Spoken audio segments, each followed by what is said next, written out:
అదేంటో ఉదయం లేచిన దగ్గర నుంచి సాయంత్రం పడుకునేంత వరకు రోజంతా దీంతోనే ఉండాలనిపిస్తుంది కదూ!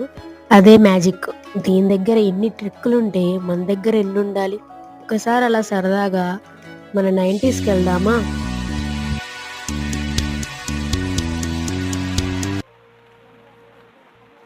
గుర్తొచ్చాయా? సరిగ్గా ఇవే రోజులు. సమ్మర్ హాలిడేస్ వచ్చేసాయి. చదువుని ఇంక సర్దిపెట్టి అందరం కలిసి చేసే అల్లర్లు, అన్నదమ్ముల మధ్య ఆటలు, గొడవలు, అమ్మతో పోటీలతో మాటలు. ఇంకా అదే రోజు వర్షం పడితే ఆనందానికి అంతే లేదు. ఇంకా బోరు కొడితే బొంగరపు ఆటలు, అష్టాచమ్మ, ఏడు పెంకులాట బాగా గుర్తుందండోయ్. ఇవన్నీ పక్కన పెడితే ఇంకా ఇంట్లో ఏదైనా తేడా వస్తే అమ్మతో తిట్లు, భలే సరదా ఉంటుంది కదూ. ఇంతకీ మన ఫేవరెట్ టీవీ షోస్ మర్చిపోతే ఎలా? పంచతంత్రం